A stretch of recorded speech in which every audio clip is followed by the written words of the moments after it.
Welcome to Die Hard on a Blank, the podcast where we explore the influence of Die Hard on action cinema, one action movie at a time.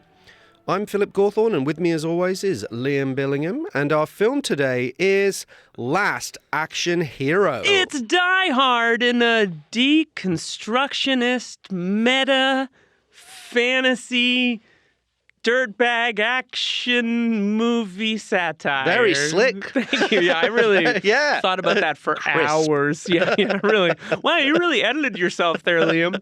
No, I think that's an important a metaphor for the movie that we're about to talk about, which is complicated. It certainly is. Certainly complicated. Are you... this is our first Arnold movie. It's our first Arnold. I can't believe that we've gone this many movies into the deep action movie vault and Right. yet to come across Mr. Schwarzenegger. Well, it is fair to say that a lot of his biggest hits came, but there's a little bit of a fallow period to some extent in the action genre specifically, because he's quite a capable actor, not only in the action genre, but also in comedy, as this movie proves. But we haven't had an Arnold movie because he's been doing other stuff in this period of time. And I want to say sort of right off the bat, Arnold Schwarzenegger was my favorite movie star as a kid. And to some extent, kind of still is my favorite I'm movie shocked star. Bruce Willis was not your favorite movie I mean, star.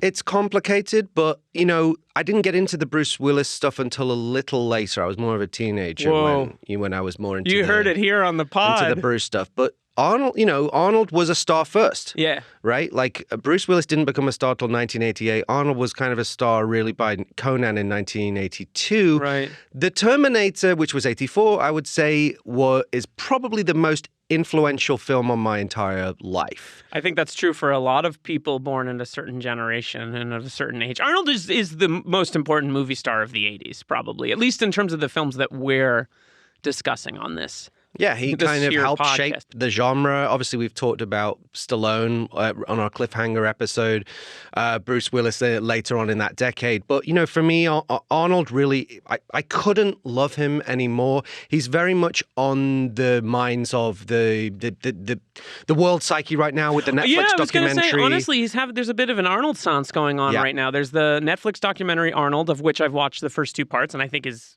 just great and is causing me to reflect. It's fantastic. On him. There's a new book out called Last Action Heroes, which It's excellent. Yeah, which is excellent, and we'll probably talk about a little here. And also, you know, he has a new series on Netflix beyond the documentary called Fubar, which is sort of like, as we're seeing a lot in the culture right now, the aging action star kind of vehicle. But also, like, True Lies is just on Hulu recently. Another film that we'll be doing I love that in movie. the not too distant I future. love that movie. I love it Last too. Action Hero. Terminator 2 is perennially on Netflix. It feels like there's a lot, like Arnold is in the air. And I would say that this genre is in the air, you know. So there's a lot of people looking back nostalgically on the 80s, and the documentary looks back on him both with some nostalgia and also, you know, sort of on his life and the ups and downs of that. I think what I've seen in the documentary has really helped to re-trigger, beyond watching this movie, kind of how I felt about Arnold in the 80s, which is he was kind of like ubiquitous. Like, he was everywhere. There was, you know, he was such an important part of the culture, and the movies are all incredible. And I think sometimes he gets remembered as kind of just being this like monosyllabic act. I mean, the influence the Terminator has had on him professionally, at least as an actor, is this kind of like monosyllabic figure. But he's so funny. He's funny in this movie, right? Like, he's just a much more dynamic actor and really quite a compelling, charismatic human being. And I was glad to revisit I think he's a this. brilliant person, you know, and the documentary really brings to light his tremendous clarity of vision, clarity of purpose, how he's able to mold himself intellectually and physically into these different things. One of the things I really always admired about Arnold as an actor was that he was sort of egoless on set, in the sense that he wanted tough directors that would push him and do as many takes as he needed. And that's when you got his best work, with Cameron, with McTiernan in Predator, with Paul Verhoeven in Total Recall, you know, and you put those movies against anything in the sci-fi action genre and they're at the absolute peak. Well, and think about the breadth of what you just said in terms of directors. Like, there's an easy way to group Verhoeven, Cameron, and McTiernan into the same sort of broad category because they are broadly all action directors. But like, Cameron is a very distinct entity from McTiernan. And then I would say further to the left, in many ways, you have Verhoeven. And like, they all found something in Arnold that was distinct. I would say, obviously, Cameron sort of, especially in those first two films, sort of saw his ability to move like a machine, like a killing machine, and really exploited that. And then turns it into like a really cathartic conclusion in Terminator 2, right? And then you have McTiernan who does something different with him.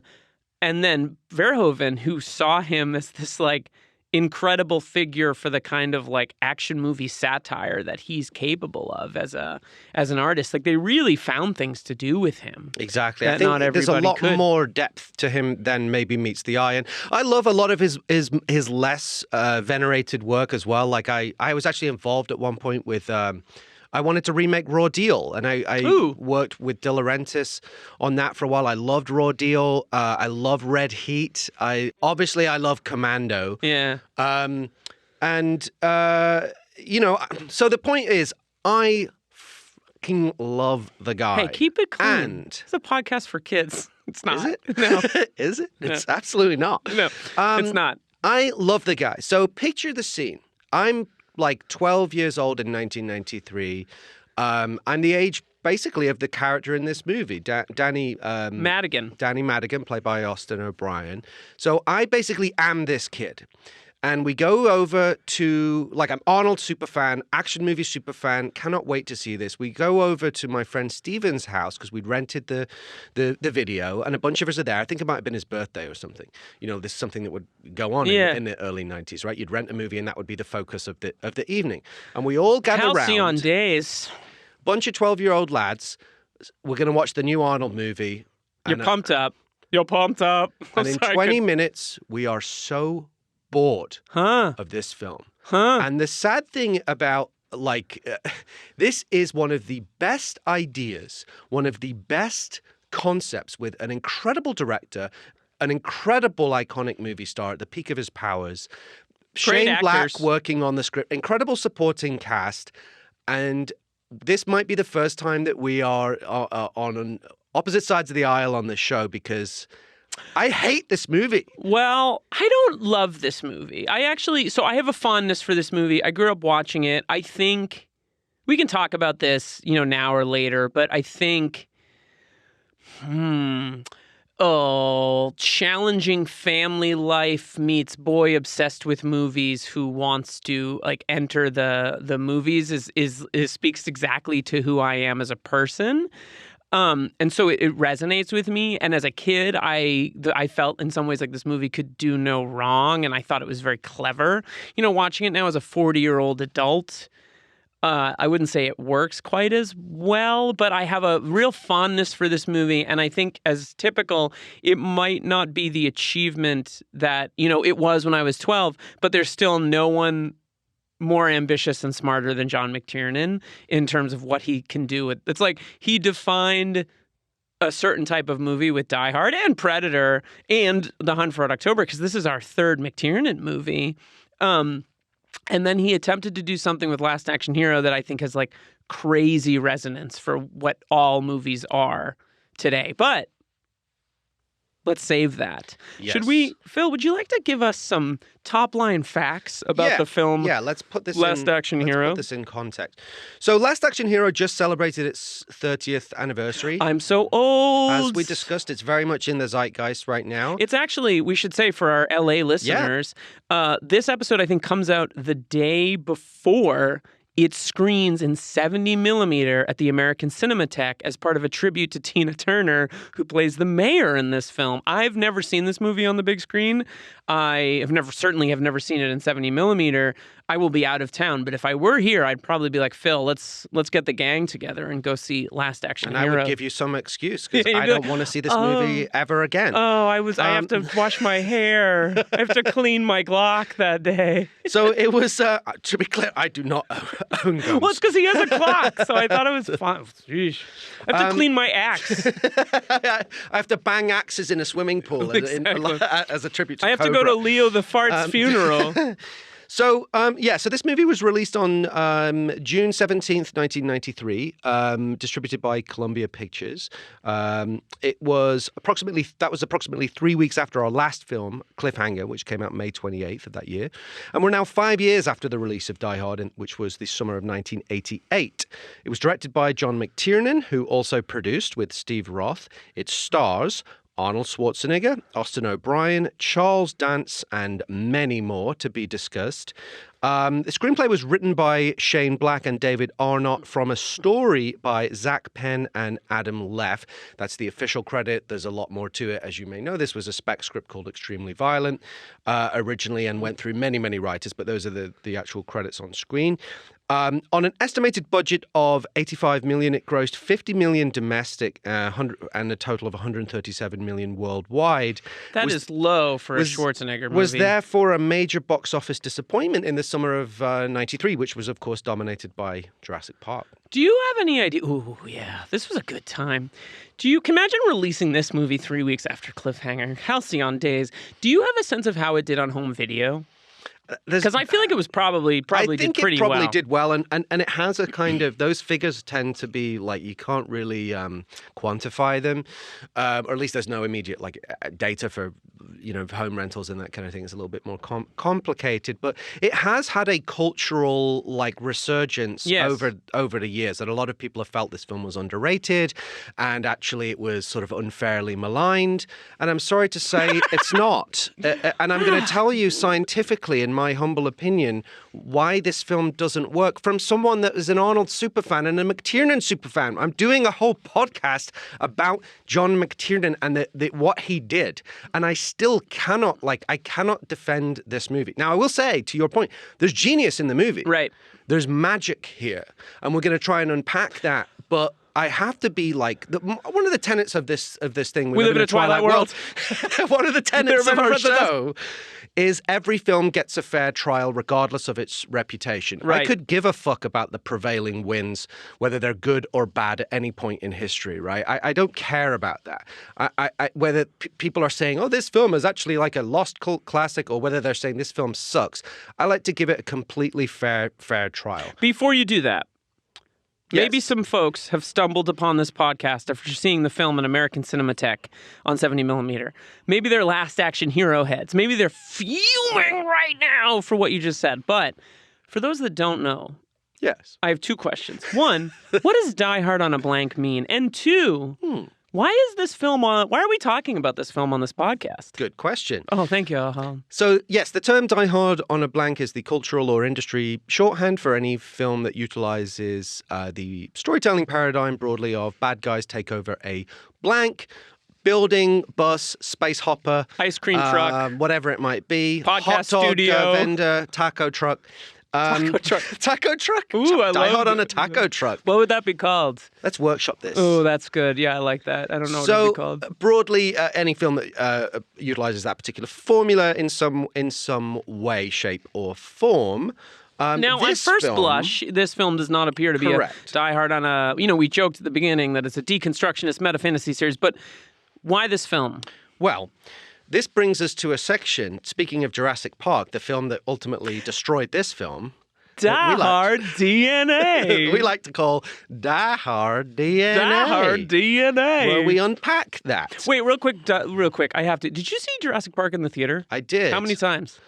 Just once, but I remember it vividly. Me too. I remember just being like, I saw it once. I don't think I went back to movies that much as a kid because I had no autonomy and then I didn't own a car and I was 11 or whatever. But I saw it with my dad on a Saturday morning. I remember it so clearly. It's like one of those experiences that you're like, holy shit, that just changed movies. Like the first time you saw the T-Rex hit the trucks, the first time you see the T-Rex in that movie, oh my God. I was thinking about this exact thing because I remember it very vividly. It was my 12th birthday and I went with my dad and we went to the Deep Pan Pizza Company, which was like the Pizza Hut of its time. It's amazing. Right? Yes. Which was like, couldn't have been happier. And I went with my dad and a slightly odd lady in the Deep Pan Pizza Company kind of ingratiated herself with us and we had to indulge her for the whole meal. So I remember all these details, which was very weird.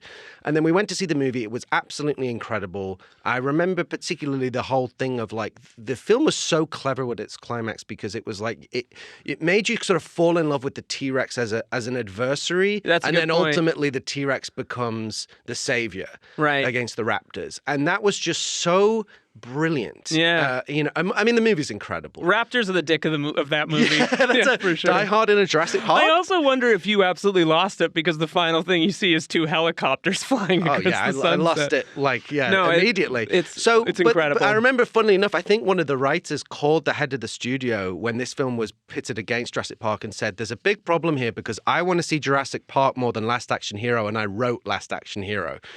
That's true. That was in the oral history that Yeah. Nick DeSemlian wrote, that there was this...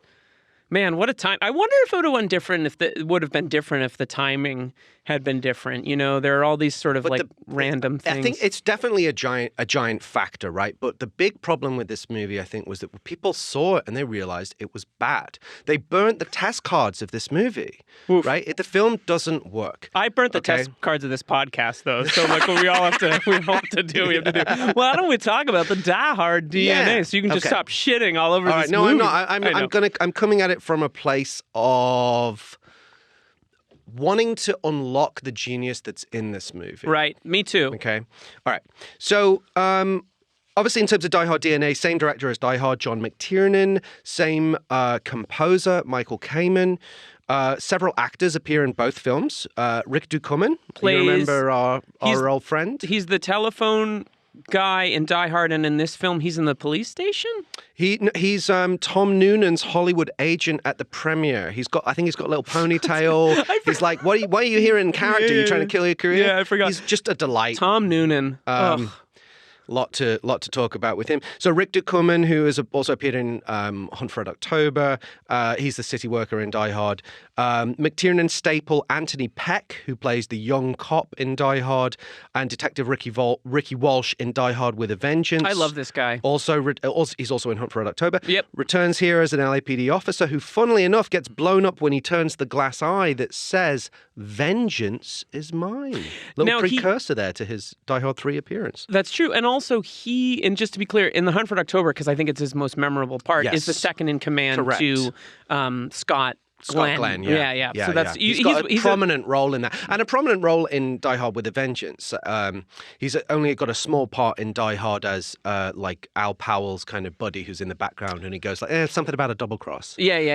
He has a a few lines, but he's not a major. McTiernan loved him. Yeah. We also have Al Leon Endo, who plays candy bar loving terror thief Uli in Die Hard, and appears here uncredited. There's a noodle restaurant Vivaldi's in New York City that has photos of Al Leong all over the wall. It's one of David Chang's restaurants, and I went in there once, and I was like, oh. And I had to explain to my wife who Al Leong was. I wonder if he ate Nestle Crunch bars just like non-stop. One of the great character moments in Die Hard. We also have the classical music motif is used again. Obviously, in Die Hard, it was Beethoven. Here, it's Mozart or Mozart. Mozart. To reference one of the film's many eye-rolling, quote-unquote, gags. My name's Phil. I don't know how to have a good time. Is that true? No, you don't. That's not true. When it comes to this movie, you don't. Yeah. Well, okay. We also have the signature McTiernan shot it's an Amadeus joke in an action movie. That doesn't get better. I'm sorry. It does.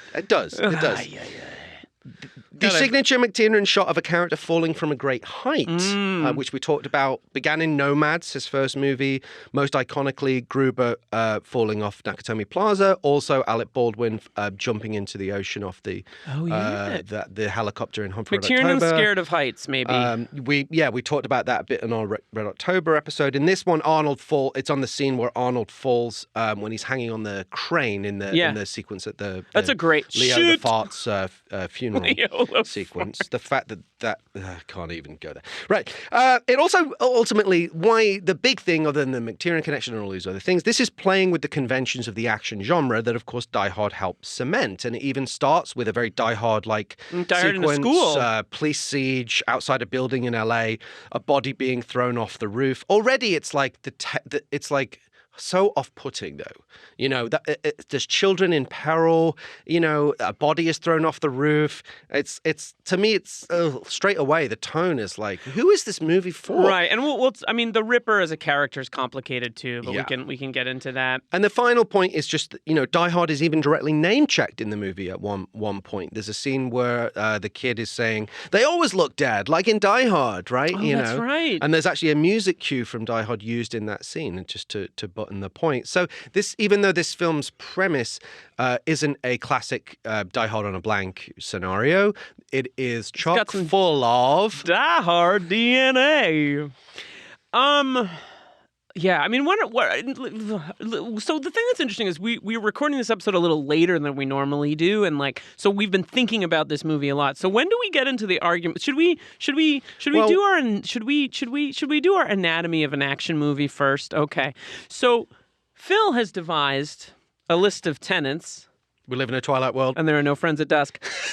Of his tenets of his own design called Anatomy of an Action Movie. And he's going to take us through those. The building blocks that make up an action film. And they are the premise, the ticking clock, which is sort of the thing that keeps the film in motion, right? It could be that the bus can't drop below 50 miles per hour. Or it could be that the terrorists are going to blow up the roof, killing all the hostages. Something that keeps the forward momentum going.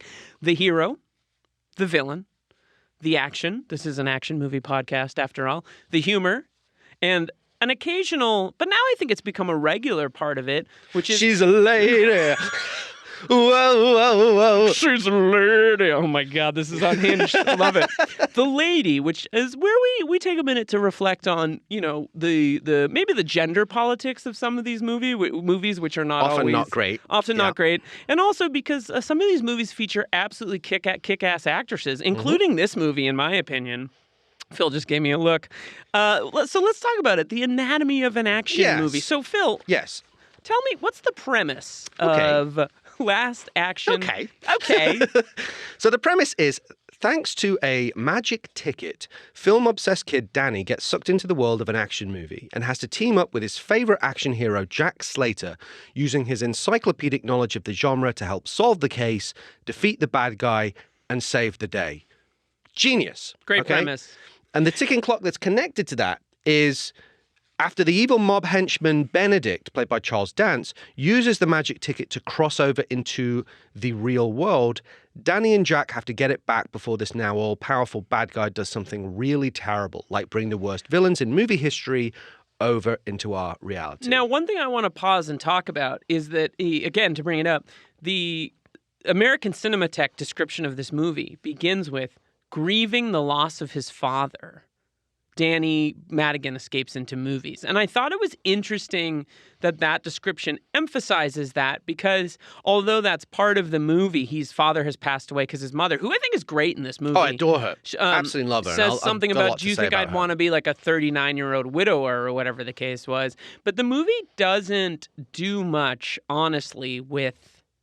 It's one of the many missed opportunities in this movie that I want to talk about, because the father-son stuff is right there as low-hanging fruit, and they fumble it. And only at the last gasp do they realize, oh, shit, it was right there. It was right there. And they try and go for this unearned emotional finale where it's supposed to be they have this big connection. It's like, because Jack Slater's character has the fictitious character within the film, has lost his son, right? And Danny Madigan has lost his father. Hello? Do you want to connect those dots, like, emotionally? That should be the emotional heart of the whole fucking movie. Like, what are we doing here? Anyway. All right, so you like this movie. I gotta dial it back. You gotta chill out. It just frustrates me because the elements are all there. Yeah, no, I agree. You know? So take me through what... Okay, we're I don't know if we're 100% at odds here, but... You know, according to our notes here, you're going to present the case for the prosecution, and I'm going to attempt to defend this movie. Now, I don't know if I'm ultimately going to defend this movie, but I would like to emphasize what I think is very interesting about it. But first, why don't you tell me what works, what doesn't work, beyond what we've already said, and maybe you could talk a little bit about, like, the history of the script, the screenwriting, and particularly the script doctoring on this movie, which is something you'll get into. Yeah, I thought it might be interesting to talk a little bit about what a script doctor does. This is something which I have a little bit of experience in this world. Obviously, I as a screenwriter, often what we will experience as screenwriters is a quote unquote broken script, right? That will be sent to us. We know there's a concept here that's worth mining. We maybe have a star attached. We maybe have a director attached, almost always a production company, maybe even a studio. But you'll be sent a script that doesn't work, right? That has failed to, in their mind, has failed to execute on the central conceit, right?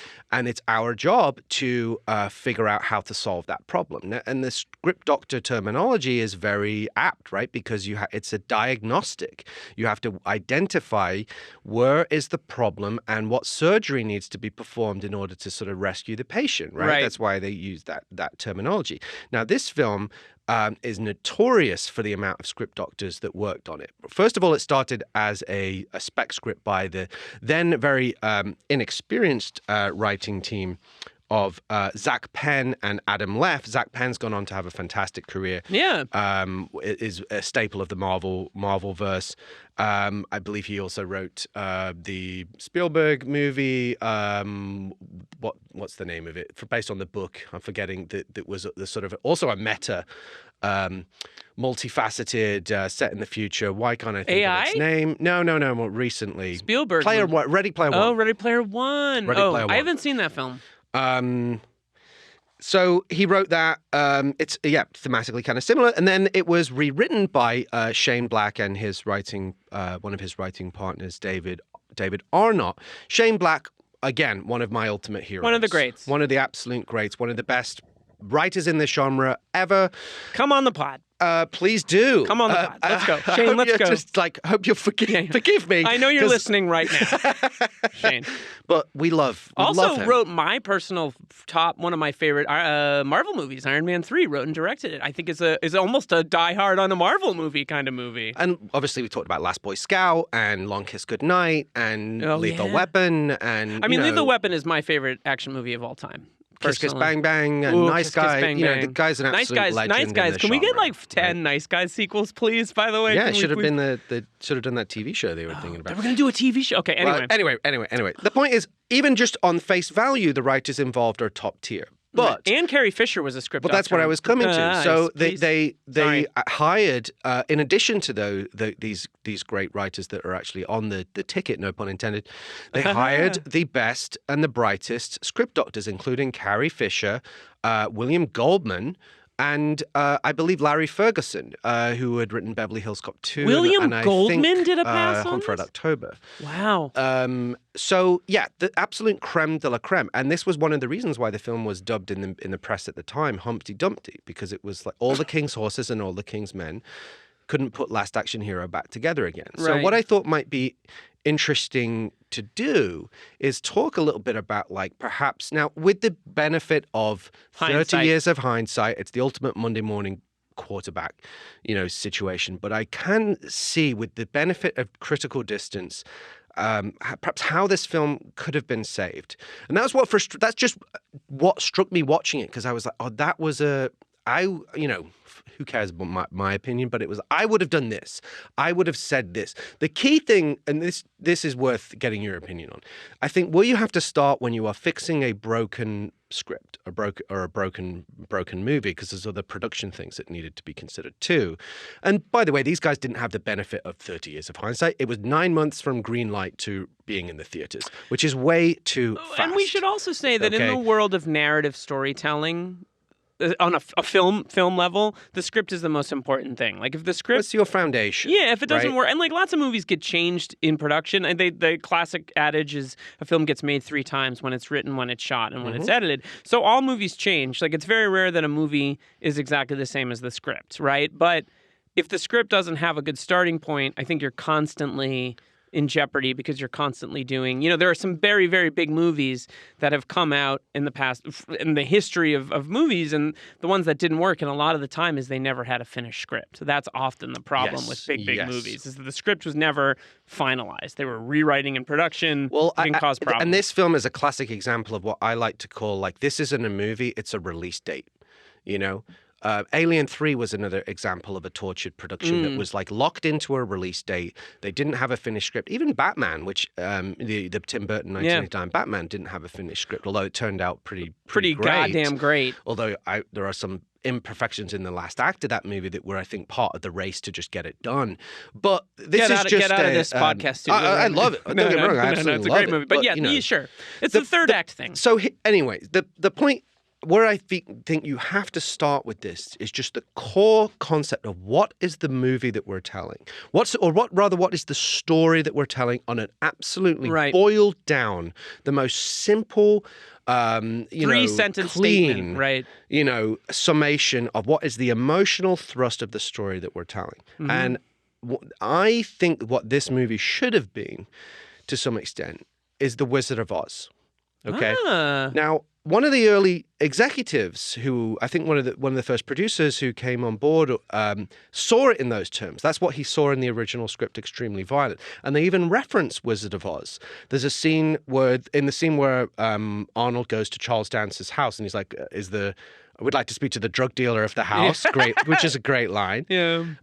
There's a Wizard of Oz reference in that. There is Toto in that scene, right? So it was in there. It was lingering around, but they didn't focus on it. Now, tell me very quickly. Can I interrupt you? Yeah. What so it sounds like what you're talking about is the story statement, which I didn't go to writing school, but I went to directing school, and you learn as a director to take a script and then analyze it and say in a single sentence, what is this movie about, right? And usually it's from you pick a main character and you talk a little bit about the way they change over the course of the movie. So there's different ways to do it. There's different variations on it. But like, what, in your point of view, and this is a tangent, but I think it's an important one, what is the Wizard of Oz about?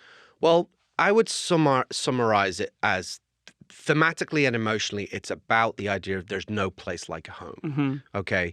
It's about a character, a neophyte that, is inexperienced in life, is somewhat bored or dissatisfied with their normal life, goes into a phantasmagoria, fantastical world where they are suddenly elevated to sort of heroic status, right?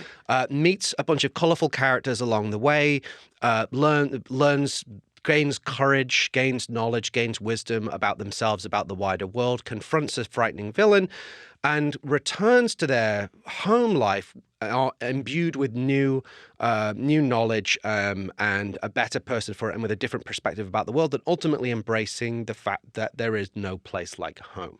That's what I feel should have been the essence of this movie, but they mishandle that, in my opinion, in a number of different ways. The first one being Danny Madigan's home life is a dystopia. Right? Now, I get the thinking behind that, right? Because it's like, okay, that's why he craves the escapism of movies. Makes sense, right? But the problem is multiple to that. Later on in the movie, when they go, first of all, it's a horrible place to spend time, right? Yeah. It's like this really jacked up, awful, fake, reactionary version of New York City that I think is kind of disgusting and simplistic. Like, and here's your point, like, it's painful. Like, his house gets broken into. Broken into. He's like assaulted by a thief. It's horrible on the streets. It's very oppressive, right? Yeah. So again, okay, makes sense. He craves the escapism. Okay, and he's lost his father as well, so he's sort of dealing with that emotional trauma. But what that means for the story is when we go into the quote unquote real world later in the story, right? Because the threat becomes, the bad guys can cross over into the real world and they're going to bring all these terrible villains. Yeah. But guess what? The world's a dystopia anyway. Who gives a shit? Yeah. What I would have suggested, right, what I feel like they should have done, and they tried, this is where they were grasping for it with the casting of Mercedes Ruehl. As his mother, wonderful who's in this movie. Incredible, Oscar-winning, like the scene between her and Schwarzenegger actress. Is, I think, she's amazing. One of the better. She's scenes always in the amazing. Movie. Yeah. But she was the mum in Big, right? Oh, that's right. So that's, I think, what they were going for Big. But here's the difference: Big, the character of Josh Baskin when he's a kid, his world of that suburbia in like Long Island is actually a beautiful world. Right? He just doesn't realize it until he's gone to Oz of the New York. He becomes big. Right, He becomes right. Tom Hanks. He goes on that Oz-like adventure, realizes it's not all it's cracked up to be, and then comes home and realizes, actually, I have a mother who loves me. I have a best friend who loves me, and I have a beautiful youth awaiting me.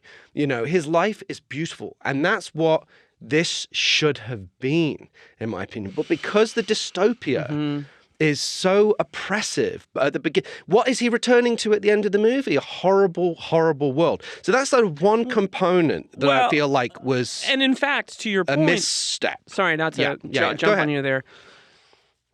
This movie, it does something with the coastal thing as well, like that where New York is this like rain-soaked, oppressive, Ridley Scott making Blade Runner-esque place, and Southern California is this like beautiful mecca of palm trees, and it's always sunny, and like with the exception of I think the really good scene when we see Jock Slater's apartment and it's like on an overpass, Right, on a freeway. like I thought that was good, but yeah, I mean. I'm not going to refute all your points here, but I think one of the more interesting things that the movie does is when Benedict, and we can maybe talk about this later, but when Benedict enters the real world, he's like, there's no consequences here. And I think that is one of... But what are the stakes then? Yeah, but I think that's one... From a thematic perspective, that subversion is one of the more interesting things that the movie does. Now, I think we're talking about two different things, story versus theme, and some of the thematic things in it are like the fact that he kills the garage attendant or whatever it is, and like... He's like, I have just shot a man. And someone's like, shut up. I think is like one of the, quite frankly, funnier scenes in the movie. But these things this is part of the problem. You're speaking to the exact point of why this film is like both so frustrating. That scene is brilliant and really clever, but it doesn't serve the core story theme. Right. I always equate it to like spokes on a wheel, right? Like on a bicycle wheel. Yeah. They should have your core story and your core theme are in the middle. And all those spikes, all the spokes are themes that are in service of that. And if they're not in service of it, even if it's a brilliant scene, then it shouldn't be in the movie or in the script. Yeah. The other part of, I think, why that, even though there's individual scenes are sometimes really interesting, like that one. Yeah. They aren't cohesive, right? They're not congruent to the central thrust of what the idea should be and what the story that you're telling. The other part of it is then that the world building is way too complex. So as I say, I feel like it should be Wizard of Oz. It should be Kansas and Oz. A boring, in quotes, suburbia that he later realizes is actually like a really nice place. There should be a contrast, like you're saying, to the utopia of California in the world of Jack Slater and his quote unquote boring, maybe Kansas-like middle America, whatever it might be. Something that has some kind of contrast to that world. Seattle, who knows, right? Just so, I don't mind it being gloomy. To quote another 90s great film, Sleepless in Seattle, it rains 9 months out of the year in Seattle. I don't know. But it could still be a nice place. Anyway, the tiers of reality are too complex. It should just be clean. It should be Kansas and Oz. But in this film, you have these diffuse tiers of reality, right? You've got the real world, which is already a dystopia, so it seems heightened and weird. Then you've got the world of Jack Slater.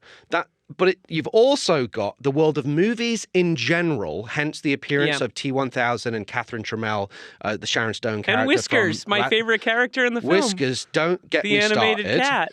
An animated cat, for crying out loud. Voiced by Danny DeVito, right? You've also got Arnold's good friend. And you've got the world of Hollywood and movie making. So it goes off that world into another tier of reality, which is like studio lots. Then you've got an implied real world where Arnold Schwarzenegger exists in addition to Jack Slater. These are too many tiers, right? It's not clean. It's not focused. Okay. So it makes everything too scattershot, too unwieldy. It's just spaghetti at the wall, you know. And these are the kind of things that I feel like off the gate they should have got together and had like the story conference to be like, what fundamentally is the movie that we're making? What is the fundamental story that we're making? Now, McTiernan on his commentary, which is very self-critical, said he saw it as a Cinderella story. And he says that's what we should have been chasing. I'm not sure that's quite correct personally, but I see where he's kind of going going with it. That was my basic like at least fundamental building blocks. That's what it should have been. And if you had that, you have that playground for all of these brilliant ideas that are in the movie. But because on the foundational level, it was too complicated. And those things were not thought through. You then have the building blocks are cracked. And that's why you have a bunch of interesting scenes that don't serve a central conceit. Mm-hmm. So I totally agree. I think you're absolutely right. Can I just for fun refute what you just said? Okay, so the prosecution rests. What if we had a witness? That would be great. Who would it be? Charles Dance. So there's this. Have you heard of the theater director Peter Sellers? No relation to the star of the Pink Panther. Peter Sellers is a provocative figure in the theater world. He directed a famous version of King Lear where like King Lear rode on stage in an actual Cadillac. I've seen one production directed by Peter Sellers. The production of Othello starred John Ortiz, Philip Seymour Hoffman. I know what you're talking about. And Jessica Chastain. Yeah. Wow. Yeah. It was 4 hours long. Yeah. The set was TV screens. It was like out there and weird, and like there were things about it that didn't, like there were guns that they used, but the guns never went off. People just like lifted them back and pulled them back, and like there's a lot going on. There was a critique of it as being like about Obama, post-Obama politics, whatever.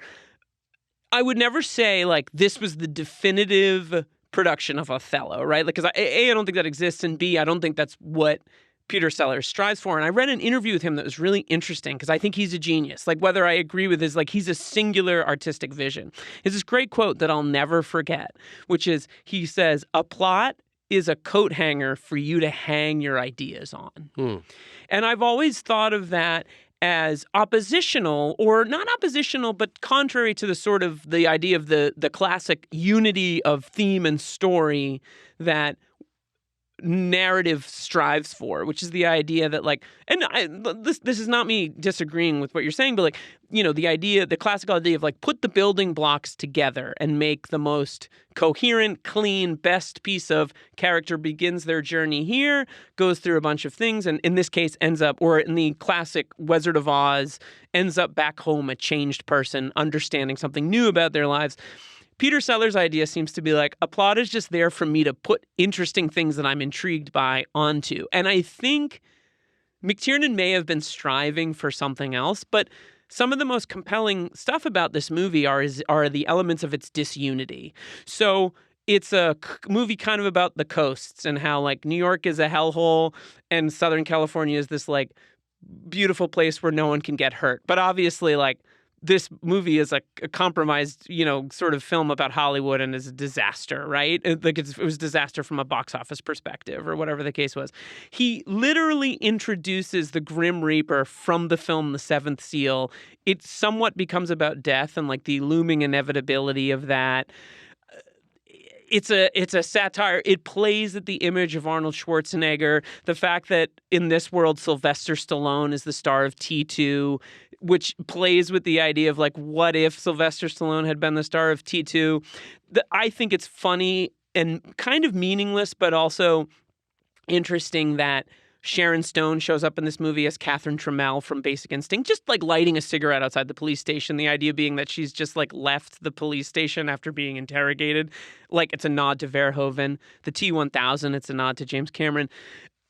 I am very, very intrigued by meta storytelling and storytelling that points at other things or creates this like larger idea of like, where does the movie end and the real world begin?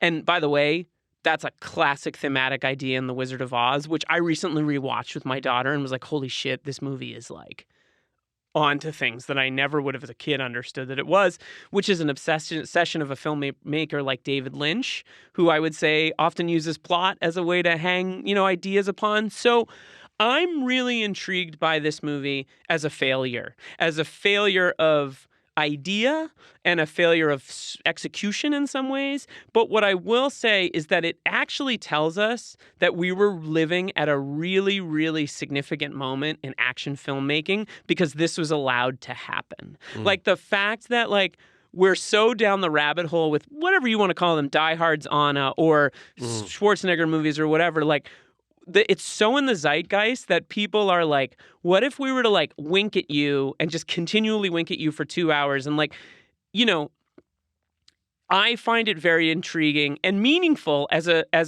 quote unquote failure, as a failure of like what you're describing of storytelling unity. And I would also say we live in a time now, and this I'm not what I'm about to say is not me shitting on what's happening now or saying yay to positive to what's going on, where it's almost impossible to separate the story of a movie's production from the movie itself. And everyone obsessively looks at movies and goes like, oh, this movie failing is indicative of this. The Flash, which just came out this week, right? Where the off-screen story is almost overwhelming the actual story of the movie. Yeah, the story of the movie. But more than that, the fact that movie, and I haven't seen it yet, and spoilers for the Flash, but I read a lot over the weekend because I'm intrigued by this. And that, by the way, is another point that I'd like to reference. It's also a meta film, right? Meta film. Yeah. But Michael Keaton is in this film as Batman. Is in the film as sorry, spoiler. He only shows up for 2 seconds at the end. Ben Affleck is in the film. Like, we are living in an age where we're constantly thinking both about a movie's story and a movie's larger circumstances and what it means and how we're obsessed with these kinds of things. And it's like we're living in a world that Danny Madigan would have, when he moved to Hollywood as an older person, would have been a part of, because we're approximately his age and we both now work in Hollywood and talk about movies obsessively and reference them. I mean, the fact that we make the joke when we say Tenet, we live in a Twilight world, like we're living in a Hollywood that I think is a shadow of what Last Action Hero kind of started to do, which is to create this dialogue between what's on screen and what's off screen in a way that is like very, very compelling. And that's to put us, and that, by the way, informs what I think is the most interesting idea in the movie, which is the real world is worse than the film world. And there's this insistence in our culture that everyone wants to live inside pop culture now, because not to get too, real world about these things, there's a lot of things wrong with the world right now, and pop culture is an escape. Again, Ready Player One, right? Written by Zach Penn. Right, and so the idea of a movie about a kid whose life is so shitty that he wants to escape to the cinema and experience a father figure, and I'm not saying the movie delivers on that, is pretty profound, because I think we're kind of living in the shadows of what Last Action Hero did or did not accomplish. And I will always say that a movie that feels as though it's resonant 30 years later, irregardless of how successful we think it is from a storytelling perspective, is important to the culture. And I think this movie is ultimately quite important to action movie history. You know what? That deserves a round of applause. Like, honestly, that's a great, great counterpoint. And I definitely would have I hope I have the humility to say you've made a fantastic counter argument there. Thank you. That's actually given me real food for thought. My comeback would just briefly be like, I think you make the point. I'm not going to try and like defeat your argument, because you made a fantastic case. I think it's totally valid. This was there's absolutely a place for films within the mainstream to be experimental, to be disruptive, to be forward-looking. This was clearly an influential film. I mean, Scream came out 3 years later. That was also a sort of meta deconstruction satire of the horror genre, but also worked effectively as a horror film in its own right, and as well as having meta elements. Sorry to interrupt. Right? Both films that have scenes explicitly set in video stores, which I think is really, really important. Yeah. I haven't watched it yet intentionally because I didn't want my perspective to be informed by it, but there's a great film critic and writer named Scout Tafoya, and he makes this series for RogerEbert.com, their video essays called The Unloved, and one of my favorites is his one on Michael Mann's Public Enemies, which I think is a kind of a masterpiece. Film. I agree. And I would not say a meta commentary, but a commentary on the 20th century, a profound commentary on media in the 20th century. And he made a film essay about Last Action Hero that I opened up to watch after the film. I said, you know what? I don't want to subsume Scout's ideas into my own, so I'm going to wait until after, to watch this. But he is a really interesting critic. Everyone should check out. He writes about film in this absolutely unbelievable way, and I'm very excited to check that out. And I'll probably share it on our Twitter feed after.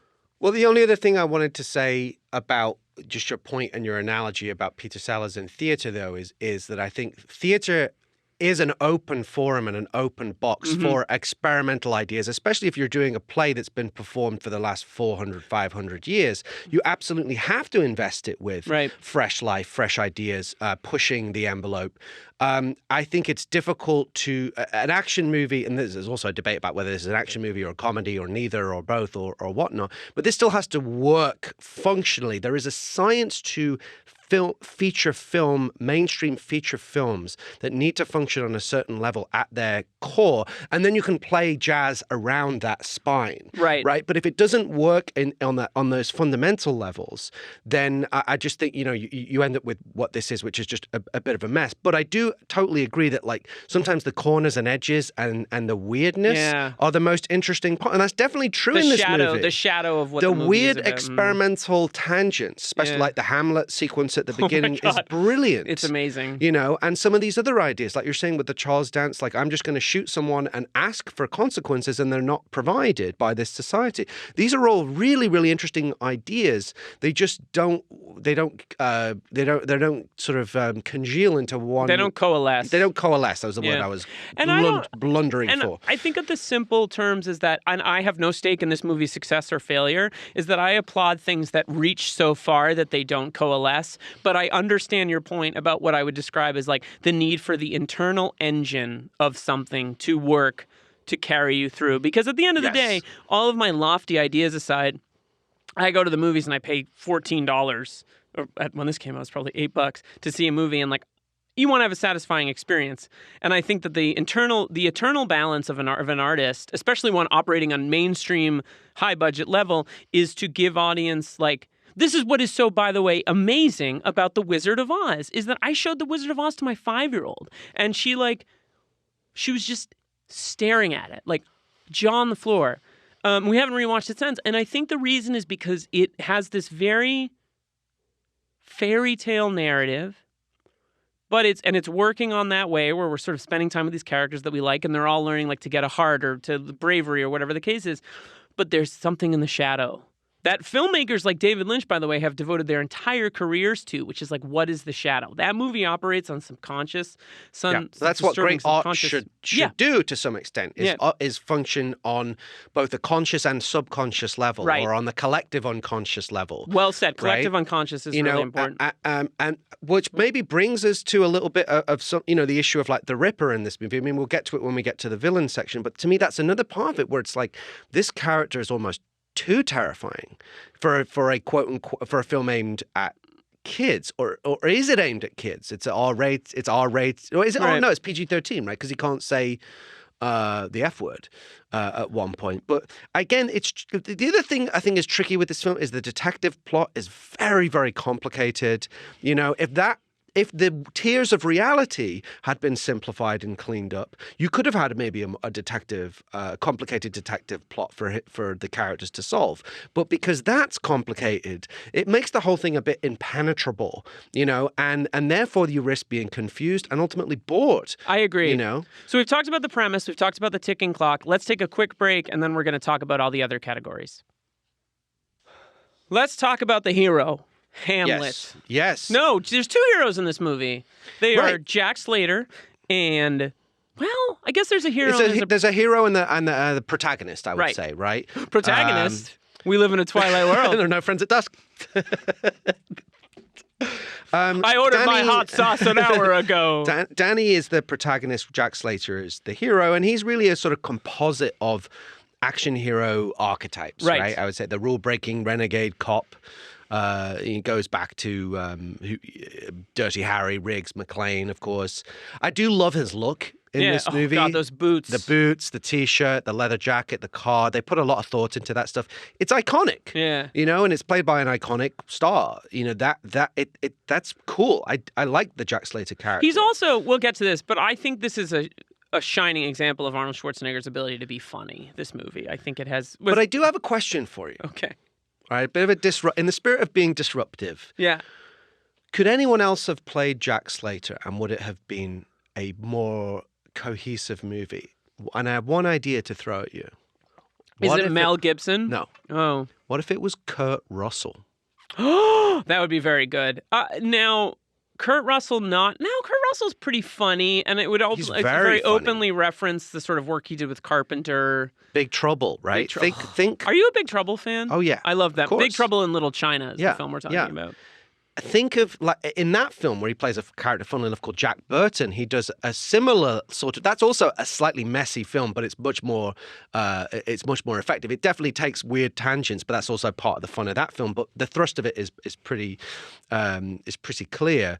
But he kind of satirizes and deconstructs the idea of the macho action hero in that film. Yeah, and Kurt Russell, by his sort of personality, did that as well. He's a very fascinating actor. I could just see him doing the father-son stuff. He can do everything. He can be the romantic lead. He can be the tender father. He can be the action star with the flowing mullet. He can have those cowboy boots and a cool look, and also make fun of himself. Now, it's to say that Arnold, to your point, is also actually does have quite a deft touch for comedy, and he'd already proven that with 2 consecutive hits, Twins and Kindergarten Cop, in that space, which proved that he did have a gift for comedy. He's so good in my Kindergarten Cop. My other question on that point is, would this have been a better film if it had been directed by Ivan Reitman and not a hardcore action director? If the emphasis was on the comedy, the world building, this is the guy that did Ghostbusters, right? That works on the level of a kind of a scary horror film and a comedy. Well, and also kind of an action movie. There's a little bit of that in there too. And it still feels cohesive. Right. Whereas McTiernan had no gift for comedy necessarily, and quite or overt comedy. There's funny stuff in. He cast good actors to say funny things. In Die Hard, he had Bruce Willis, right? And he had Rickman, who's very witty, right? Right. Well, and even Baldwin has his moments in The Hunt for Red October that are funny. But comedy isn't really his forte. And Reitman had a real gift for blending genres. That's well said. So I just wonder, that would be the producing component of this was actually, as much as we love McTiernan, was he the right guy for this? Anyway, we're talking about the hero. Well, I guess my question would be, do you think Austin O'Brien as Danny Madigan works? I think he's okay. Yeah. I think he's likable and charming enough. I wondered what it would be like if it was a Sean Astin or a Macaulay Culkin or an Anthony Michael Hall. Yeah. Someone that, again, was maybe a little bit... I think an unknown is really good for this movie. Not that he was completely unknown, but he was unknown-ish. I think he's fine. Yeah. But he got a bad rap. People gave, like as people often do with kids in movies, people were like, he's awful. He's certainly not awful. No, he's by not any awful. Stretch. And McTiernan on the commentary still says he thinks it was one of the things he got absolutely right. Shane Black disagrees. He said he thinks it was like a huge mistake, the casting of the kid. And Shane Black also had a real aptitude. Almost all of his films feature sassy kids, right? Last Boy Scout. Though the little girl in Last Boy Scout is so Iron Man annoying. 3. Iron Man 3, right. The Predator. Right. The Predator's not a kid. No, not the character, the Predator, but the film, The Predator. Anyway, I think, look, those Jack Slater and Danny Madigan, fine. I don't think there's any fundamental issues with either the characters or the actors necessarily. I also think, moving on to the villain is fantastic. Benedict, played by Charles Dance. Not Anthony Quinn as Tony Vivaldi. It's just just kind of a waste of a great actor. Yes, yeah. And Tom Noonan as the Ripper. Look, I love Tom Noonan. He's much more memorable as Tom Noonan than he is as the Ripper, and just a gross character. But Benedict's the best thing in the movie. Charles Dance is great. He's very good. Superb. Gruber-esque character, right? The British, eye thing is very distinct. trained RSC member, just like Alan Rickman.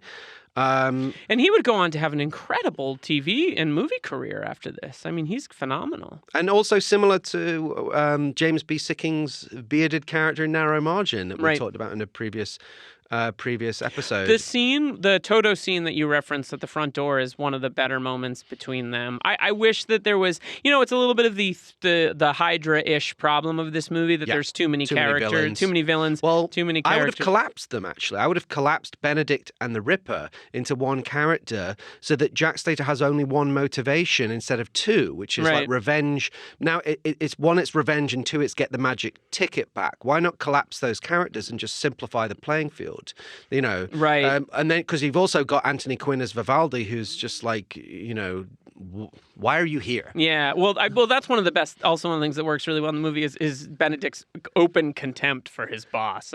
You moron! Like the Shane Black influence again, isn't it? Where the henchman is more interesting than the actual right, like Milo in boss. Last Boy Scout. Though I still maintain that the Sheldon, what's his name, is the worst. It's the worst.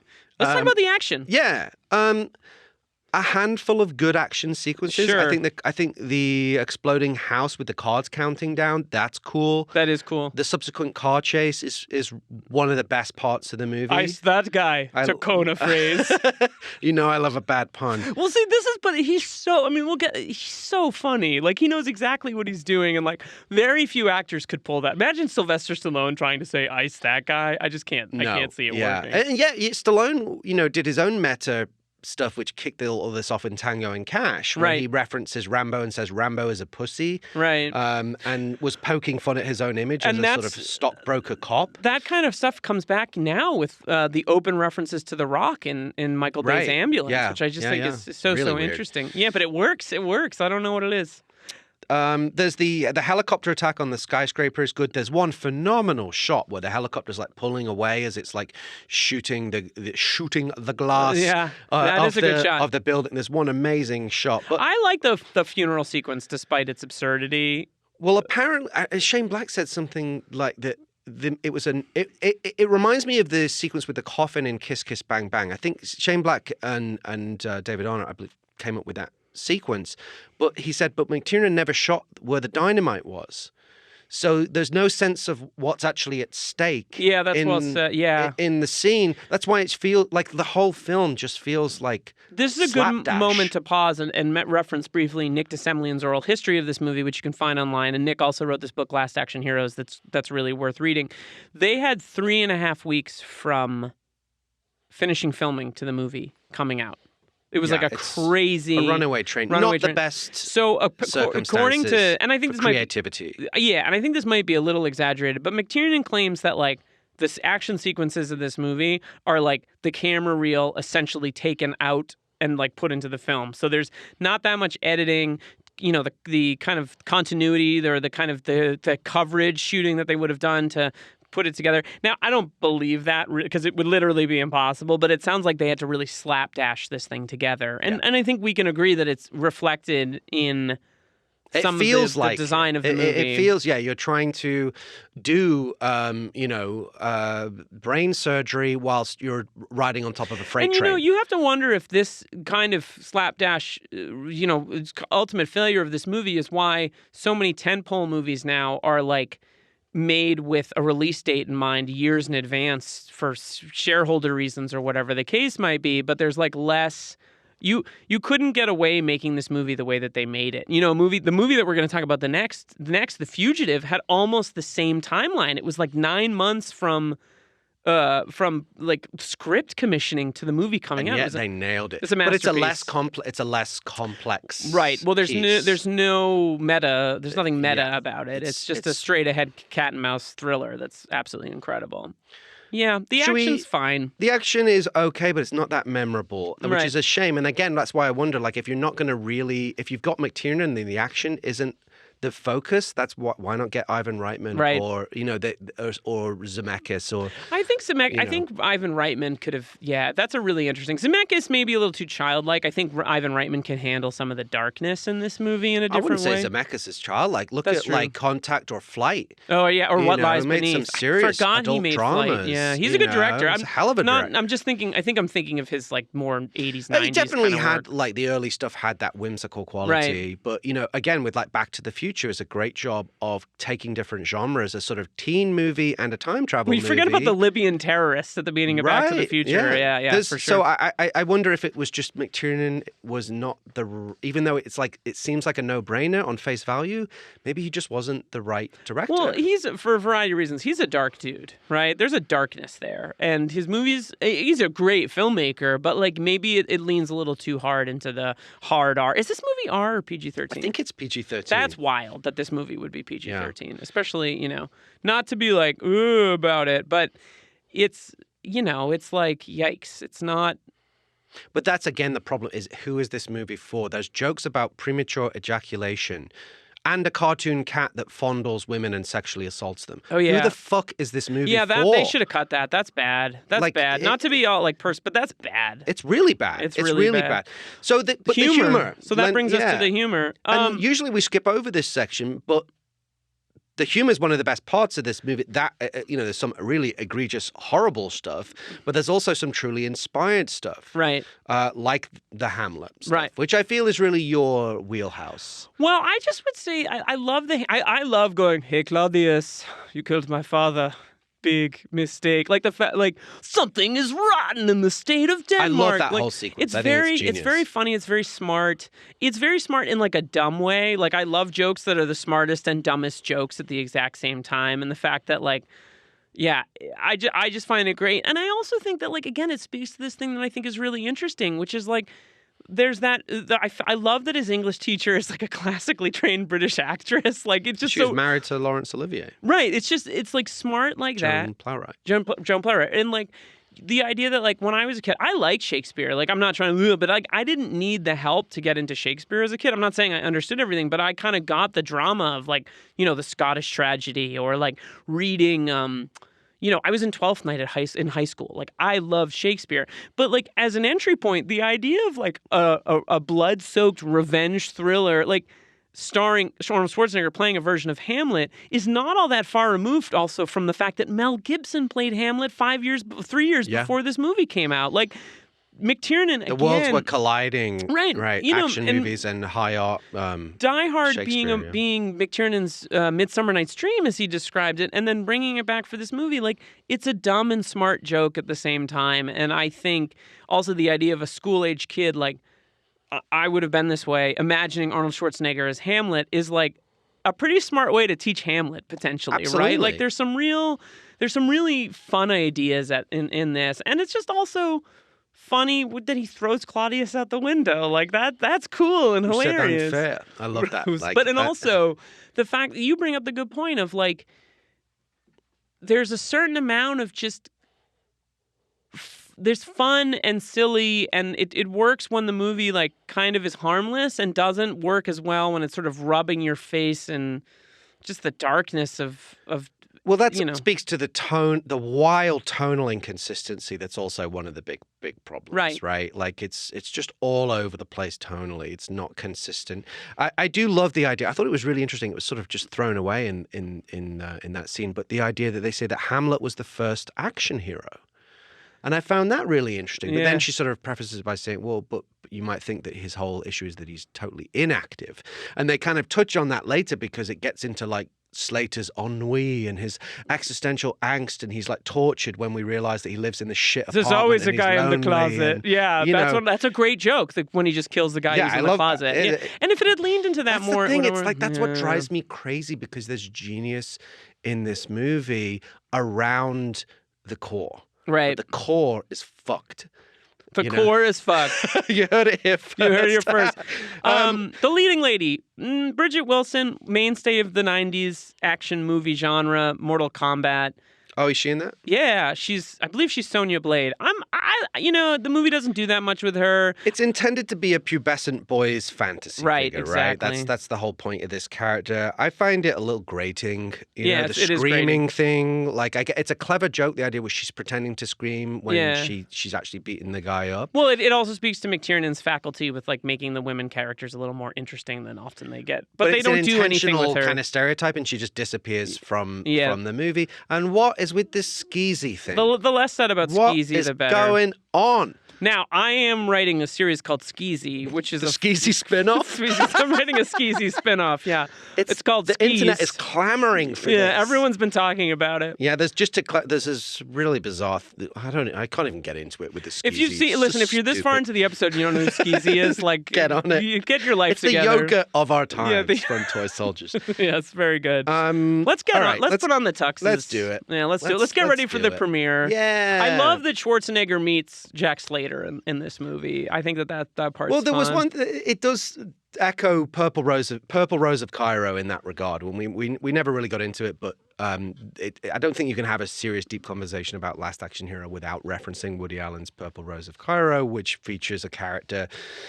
Jeff Daniels plays a movie character who steps out of the screen to Mia Farrow, who is a sort of unhappy housewife living in the Great Depression. And then she gets in a love triangle with him and the actor playing him, which is it works because it's clean, it's light, but it has some sharp satirical elements. It's a pretty focused movie, and like it's a Woody Allen film, so it's witty and sophisticated and deeply problematic. It's also deeply problematic. It's also probably worth bringing up that, again, that the one of the, not the villains in this film, but Ian McKellen, who I didn't know as a kid who Ian McKellen was, another great Shakespearean actor, Heavyweight. shows up as Death from The Seventh Seal at the end of this movie in something that is both inspired and completely out of left field. Deus Ex Machina kind of like large nonsense. Just random. But what I like about it is one of the great, I wouldn't say meta, but postmodern directors is Ingmar Bergman. Ingmar Bergman, who made one of my favorite films, Persona, which opens with a very avant-garde montage that concludes with a boy touching a screen, which I think has some resonance with this film. Like, it is one of the things that sets this movie apart, is that you don't see a lot of action movies with references to to Ingmar Bergman, who's a pivotal figure in the world cinema. Great, but like, what kid is going to get this? Yeah, well, you know what I mean? Yeah, that's fair. But again, that makes it interesting. I'd rather go see Jurassic Park, Dad. Yeah, that's true. That's true. Right. So I didn't get it then. I get it now. Yeah, maybe 5 years later I would have gotten it. It's just but this is a film at war with itself, right? And that's interesting, but it's not. Does not necessarily make for. All right, let's wrap it up. All right, we're in the limo. We're here now. Let's get back to Skeezy. So, the John McClane Yippee-Ki-Yay Award for Best Line, and the nominees are, and please feel free to add. Please. To be or not to be, not to be. Cue the explosion. Love that. I loved Benedict saying, "If God was a villain, he'd be me." And no sequel for you, I loved as well. That was a pretty good kiss-off line. But again, I kind of struggled to pull that many. Okay, I have to add and maybe vote for Ice That Guy to Kona phrase, because it's Schwarzenegger like at the peak of his ability to deliver like the dumbest one-liner you've ever heard. And also just the fact that it's a movie within a movie just like adds this layer of like self-awareness that Arnold had. But to be or not to be, not to be is the winner. Or the one I remember. You killed my father. Big mistake. Yeah, that was There's great. something rotten in the state of Denmark, and Hamlet is taking out the trash. Yeah, so to be or not to be. To be or not to be, not to be. Yeah. I agree. Okay. The Hans Gruber Exceptional Thief Award for stealing the film. Skeezy. Our nominees are Charles Dance as Benedict, Robert Prosky as Nick, the kindly protectionist, who was originally supposed to be the devil in disguise in a previous draft. Mercedes Rule as Irene, Danny's mum, and Tom Noonan as the Ripper. And as Tom Noonan. I would go with Mercedes Rule. And as Tom Noonan, play I would go with Mercedes Rule. She's barely in the film, but I love the scene where she meets, again, a little commentary, where she and Schwarzenegger, Jack Slater, stay up all night talking. He's like, I've never talked to a woman like this before. Like, it's just, and for a minute I was like, did they sleep together? Like, there's a little bit of cleverness and fun in that scene. Yeah. And then there's a little like reactionary but funny, like, you made him lame. Like, I just think that there's heart and soul in that scene that might be missing from She's just other... class. She's just class in everything. Yeah, and I mean, you believe her as the harried single mom, and I think she also is the one thing that clues us into Danny's sort of the sadness of his life, which is like, I didn't plan on being a widower at 40 or whatever the line is. She's wonderful. Yeah. Who's your pick? I have to go with Charles Dance. Sure. To me, he's just the most... I mean, she's great, and all these actors are great, but he's the most entertaining, effervescent, fun, vivid, interesting character in the whole movie. He's a great actor. I think he's fantastic. The Dick Thornburg Award for Dick of the movie. This would be like half this fucking movie half is the dicks. cast. Yeah, exactly. And our nominees are John Practice, played by F. Murray Abraham. Mozart. Vivaldi, played by Anthony Quinn. And Whiskers, voiced by Danny DeVito. It's got to be Whiskers. 100%. Whiskers sucks. Whiskers defines the movie's problem. Right? Yeah. It's a cartoon cat, a gimmick aimed at kids. Makes me think of But- Cool World. Remember the movie Cool World, yeah. But also, I think really more they're going for like Roger Rabbit, but like McClane Oh, yeah. and Riggs, I love Roger Rabbit. Yeah. who Jack Slater is kind of modeled on. They didn't have Roger Rabbit as a sidekick. Yeah. It's like too many tones and styles and genres. Like, and so it's a gimmick aimed at kids, but the character's behavior is repellent. Yeah, he sucks. You know, an adult, and Yeah. it's just like who the fuck signed off on that? Yeah, it's weird. It's weird. It's terrible. Best death. I really only had two Which are- nominees. Do you want to do the our sponsor for the please award? take it back. It's the Best Death Award presented by Marco. Well, oh my God, I forgot the line. No more table. There you go. Next time you have a chance to kill someone, don't hesitate. I think you got a little bit gun shy because you feel self-conscious doing it in front of the guests, and we've Yeah. had guests the last couple of times. That's true. That's true. But let's get you back on Best track death. with that. I've only got two. I've got the Ripper being electrocuted Mm. and Benedict being shot in the eye. They're the only Al two. Leon getting killed by the ice cream cone is pretty good, just because of Ice that guy. Yeah, I don't know. They're not that memorable. I do love. Okay, I do have one because I love it in the context of action movies, which is the cop that blows up and then goes 2 days to retirement. Oh, yeah. Because that is like I think a Lethal Weapon reference. Like there, so I'm gonna go with the cop who dies in the explosion, who says 2 days to retirement, because that's action movie commentary, right? A thought there. that's just occurred to me, though, in the interests of the kind of witty wordplay that this film loves to indulge in, is should the best death Why are you so mad, bro? should the best death be death, played by Oh, yeah, the by best. You know what? Ian Yeah, no, let me McKellen? take I it back. think The he best should death win. is death. He by- has to yeah. win. He Yeah. has to win. That very meta You know joke. what really fucked me up as a kid is when he says to Danny Madigan, "You die a grandfather," because it's like it opened. Remember? Oh, at the, yeah. And because that's I- supposed to be like comforting, but it's like, don't put that shit on me. Yeah, it's like an existentially dread. Yeah, exactly. that moment fucks me up. Like, why are we?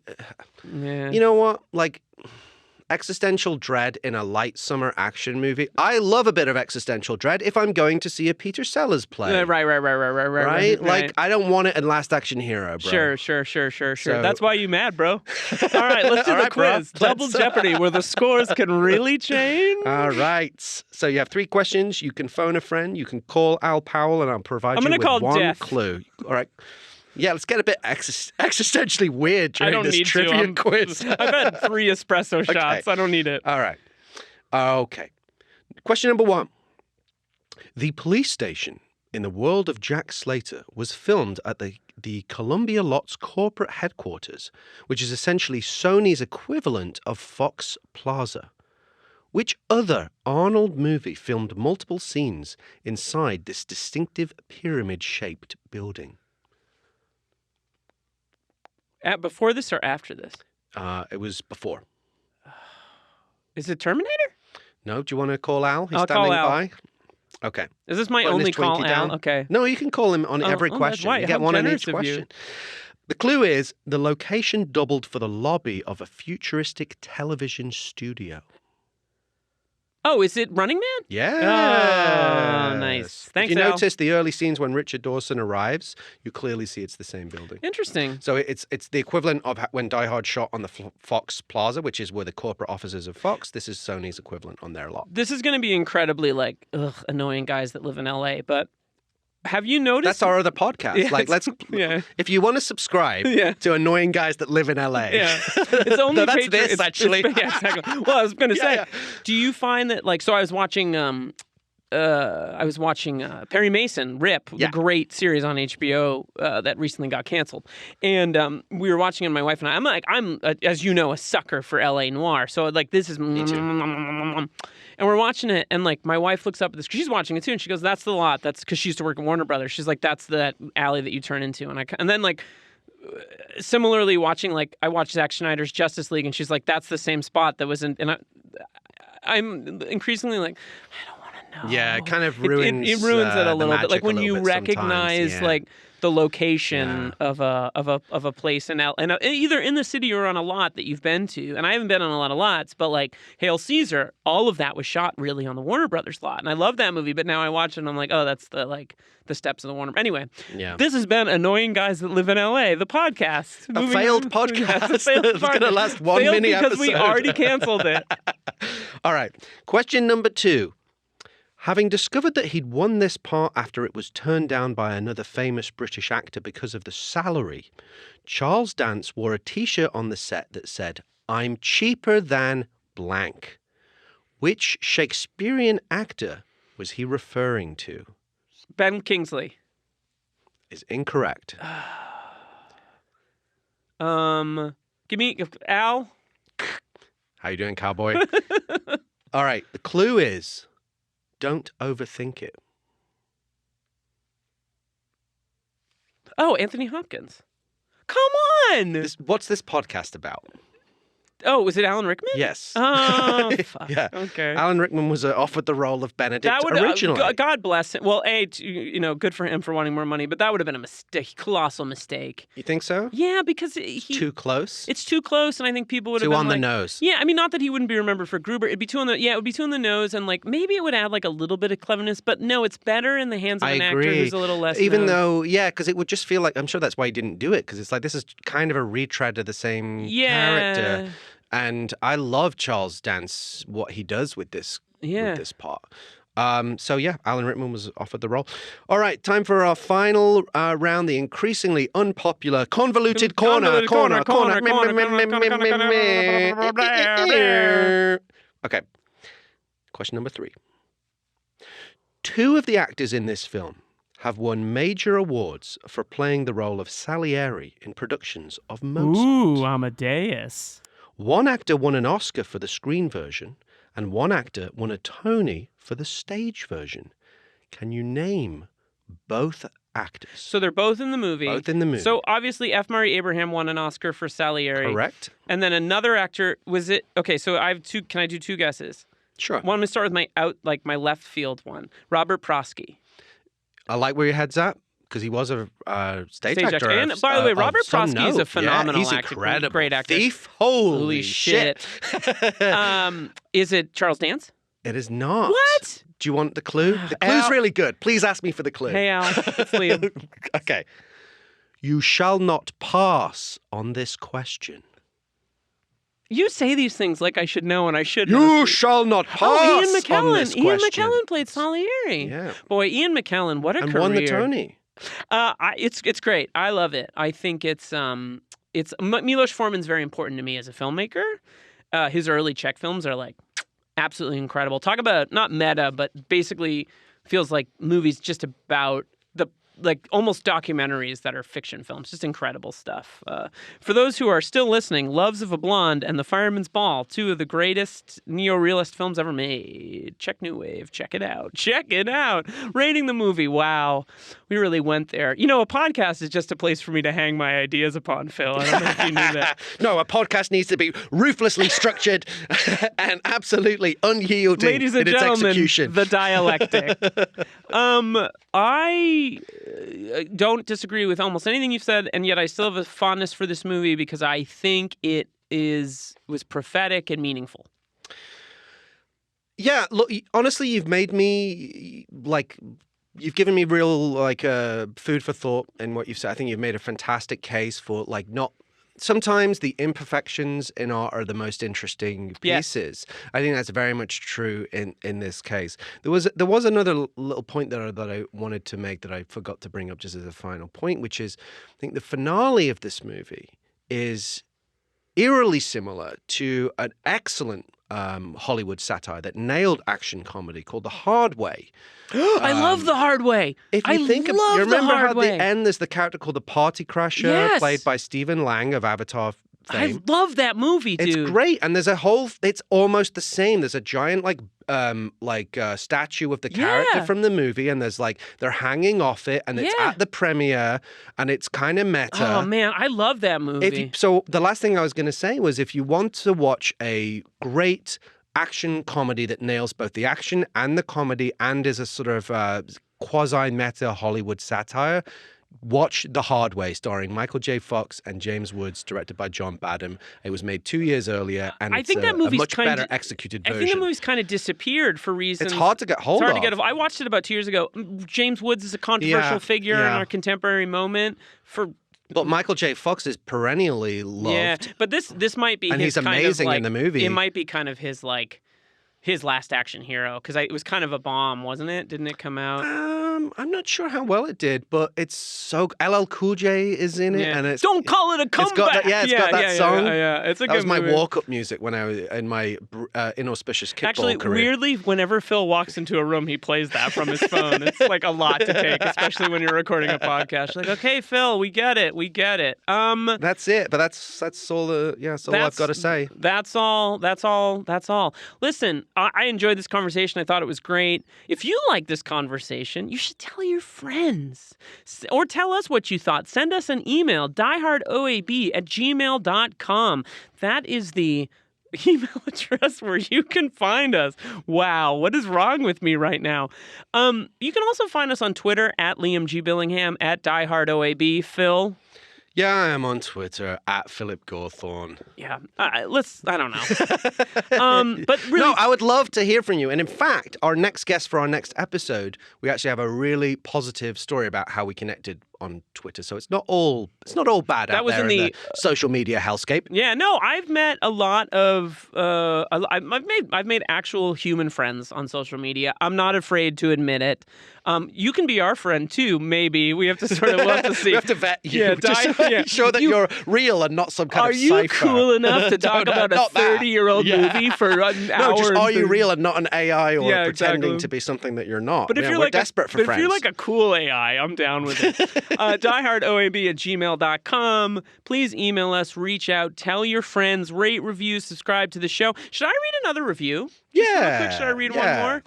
All right, this says, why the fuck did they talk about Last Action Hero for 90 minutes? Wow, this is a really up-to-date review. No, I'm kidding. Let me see what we have here. I didn't plan on this, so I'm making this up as I go. Okay, recent review of the show. I have one here that I like. Movie Dots Connected.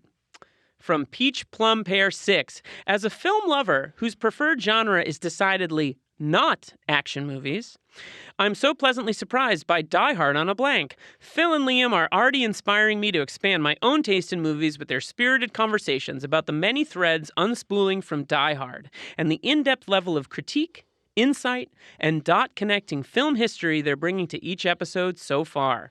Can't wait for more. What a beautifully written review. See, we can talk about more than action movies. Like The Hard Way, starring James Woods and Michael J. Fox. Yeah, or Tango and Cash. Our cultural lexicon is infinite. Commando. I just mentioned the Czech New Wave, so I know what party people like.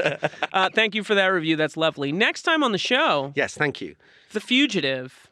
Yeah. One of the great movies of Perfect the 90s. Organism. A ticking clock of perfection. Starring the King, Joe Pantoliano. No, Harrison Ford. Well, both, actually. Yes, They're both really, really great. And my man, Tommy Lee Jones, who is one of my all-time favorite movie stars. Hey, Phil, I don't care. I'm Liam Billingham. That was the Simpsons satirical version of that character, actually nailed. Thank you. Kudos. Thank you very much. I'm Liam Billingham. I'm Philip Gawthorne. And we'll be back next time with some new FBI guys, I guess. Die Hard on a Blank is a podcast created and hosted by Philip Gawthorne. Liam Billingham co-hosts and produces the show. Mike Mayer and Michael Sugar are the executive producers. Find us on Twitter and Instagram at DieHardOAB. rate, review, follow the show wherever you get your podcasts. Most importantly, tell your movie podcast-loving friends about Die Hard on a Blank. Special thanks to Suki Chu. See you next time on Die Hard on a Blank.